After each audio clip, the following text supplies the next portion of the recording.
ভাই অত্যন্ত মন খারাপের সাথে বলতেছে। প্রাইমারি স্কুলে থাকতে একটা প্রেম করতাম, মেয়ের নাম ছিল ঋতু। সুচেতনা করলাম ঋতুর সাথে একটা সুন্দর সংসার করব, কিন্তু আমারে দাগা দিয়া ফাঁকি দিয়া অন্য জায়গায় গেছে গা বিয়ে হইয়া। আমার খালি তাহারই পরে মনে রেগুলার এই কষ্টটা আজকে আপনাদের সাথে কইলাম। এইরকম ঋতুরে যদি আবার পাই, সে তো ফার হয়ে গিয়ে হলে ধরুন বুঝছে। গল্প শুনছেন, আবার কাঁদে আসেন। ঋতুরে সুচেতনা করলাম তাহারই পরে মনে, এই গল্প তো বললামই। অক্ষর বৃত্ত ছন্দ লেখা, এই যে ঋতারা কি বলছি, ঋতু বর্ণ।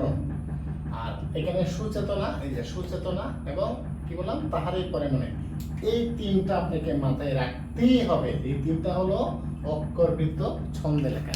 আশা করি জিনিসটা বুঝছেন।